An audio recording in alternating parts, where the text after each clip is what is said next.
Waalaikumsalam warahmatullahi wabarakatuh. Untuk mengkodo solat ini, saya pernah jumpa anak, dia banyak solat. Saya tanya dia, kok banyak kali solatnya?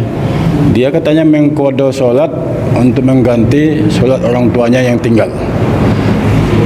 Apakah ada hukum yang bisa anak mengkodo solat orang tua yang tinggal semasa mudanya mungkin? Terima kasih Pak Ustaz. Baik, terima kasih.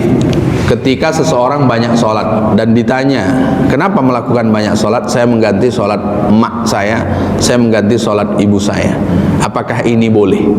Di dalam bolehnya mengganti amal orang tua, sependek pengetahuan saya itu puasa dengan haji.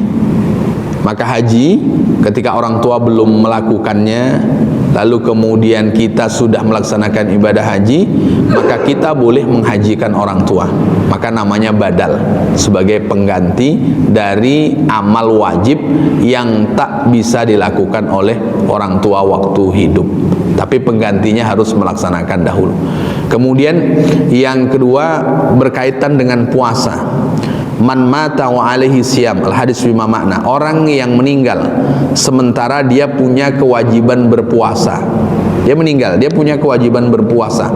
Soma anhu waliyuh, maka puasa yang dia tinggalkan itu bisa digantikan oleh anaknya. Jadi umpamanya dia kan punya puasa, lalu kemudian dia meninggal, maka puasa yang seharusnya dia lakukan, lalu kemudian dia tidak melakukannya, maka boleh dipuasakan oleh anaknya. Ini puasa. Tapi sholat, sependek pengetahuan saya tidak ada. Ada pendapat yang menyampaikan seperti itu, tapi pendapat ini minoritas, sangat sedikit sekali. Saya lupa ada 2 imam yang memberikan pernyataan tentang bolehnya mengganti sholat orang tua saat dia sudah meninggal dan digantikan oleh anaknya. Tapi ini pendapat minoritas, pendapat yang sedikit, dan pendapat yang mayoritas tidak bisa digantikan oleh anaknya. Karena dalam banyak teks sholat itu memang tidak bisa digantikan oleh anaknya. Jadi sholat itulah satu-satunya amal yang tidak bisa digantikan oleh siapapun. Haji bisa digantikan, puasa bisa digantikan, bisa membayar fidyah. Sholat tidak bisa diganti dengan membayar fidyah, maka mesti orang yang bersangkutan sendiri yang menggantinya. Puasa, Bapak Ibu, ada, kalau kita tidak puasa dan tak kuat lagi menggantinya, ada namanya membayar fidyah. Sholat itu mesti kita ganti, karena sholat ini tidak bisa berdiri duduk, tidak bisa duduk berbaring, tidak bisa berbaring, tidak bisa melakukan gerakan anggota tubuh, berarti dengan isyarat mata. Kalau tidak bisa dengan isyarat mata, berarti di dalam hati. Nah, itulah sholat. Maka sholat tidak bisa diganti, meskipun ada pendapat yang menyampaikan seperti yang Bapak tanyakan tadi, tapi itu pendapat minoritas, sangat sedikit sekali. Wallahu a'lam. Mungkin itu sedikit yang bisa sampaikan. Baik, silakan Pak. Sholat 5 waktu di atas kendaraan itu wajib. Makanya dalam bab sholat itu ada sholat di atas kendaraan. Sholat di atas kendaraan. Maka ketika kita di atas kendaraan, sholat itu mesti kita lakukan, mesti wajib kita lakukan, dan tidak boleh dikodok, sengaja mengkodoknya, tidak boleh. Pak, kita berhenti yuk sholat zuhur, kata yang lain, kita ganti aja nanti sampai di rumah. Nah, itu tidak bisa, tidak bisa. Jadi kita niatkan seperti itu tidak bisa itu. Maka mesti dilakukan, baik dengan sholat di atas kendaraan itu, atau kemudian dengan cara berhenti di tempat-tempat melaksanakan sholat. Ini satu bus Pak Ustadz, jadi saya sendiri yang minta berhenti, sisanya tak ada gitu kan. Akhirnya driver bus tetap juga jalan, sementara waktu masuk. Bagaimana saya? Ya saya sholat, tapi di bus itu tak ada pula sarana untuk bersuci, airnya tidak ada, lalu kemudian mau bertayamum juga tidak bisa, karena busnya AC. Bagaimana caranya? Caranya sholat li hurmatil wakti.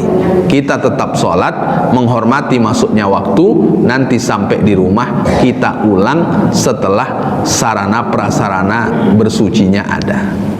Ini seperti itu. Maka tidak boleh diniatkan kodok, karena banyak kasus di rumah sakit ketika saya masih visit pasien, Bapak Ibu kalau masuk waktunya sholat, kita sholat Bapak Ibu, kami tak bersih Pak Ustadz, nanti kami ganti sajalah saat sampai di rumah. Nah, tidak seperti itu. Maka dalam kondisi ini tadi tak boleh dengan sengaja kita ingin menggantinya nanti saat sudah sampai di rumah. Iya kalau usianya sampai, kalau tidak, Nah, makanya sholat lihurmatil waktu ini tadi penting, menghormati waktu masuknya sholat. Meskipun kita tidak dalam keadaan suci, tapi kita tetap sholat, baik di kendaraan, baik di rumah sakit. Nanti kalau sudah ada kecukupan syarat-syarat sah sholat bersucinya, baru kemudian kita ulang. Kalau bisa bersuci tambah baik, karena nanti tidak perlu mengulangnya. Maka di dalam kendaraan meskipun sholat itu di atas kendaraan, maka biasakan sebelum bepergian dalam keadaan berwudu, karena kita tidak tahu nanti di jalan, barangkali kita sholat. Kalau sudah di kendaraan, ya kemana sajalah menghadapnya kendaraan, disitulah kita menghadap ketika kita dalam keadaan sholat.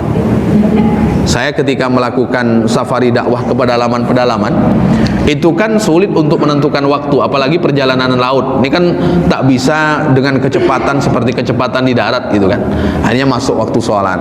Maka kami biasanya sudah menyediakan air di dalam kapal, meskipun berwudu dengan air masin itu kan sah, tapi kan tak semua orang sanggup berwudu dengan air masin kan, tak semuanya orang sanggup. Maka sengaja memang membawa air untuk berwudu, maka berwudu dan sholatnya ya di atas kapal, sholatnya di atas kapal. Ya kemana kapal menghadap, nah itulah kita ya melaksanakan sholat.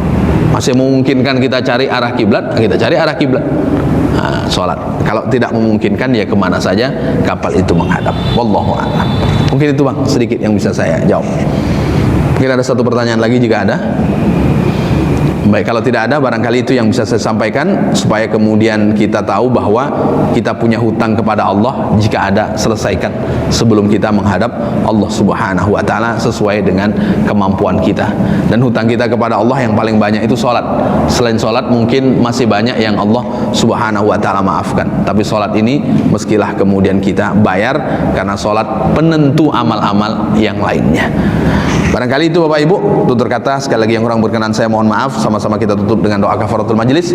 Subhanakallahumma wa bihamdika asyhadu an la ilaha illa anta astaghfiruka wa atubu ilaik. Assalamualaikum warahmatullahi wabarakatuh.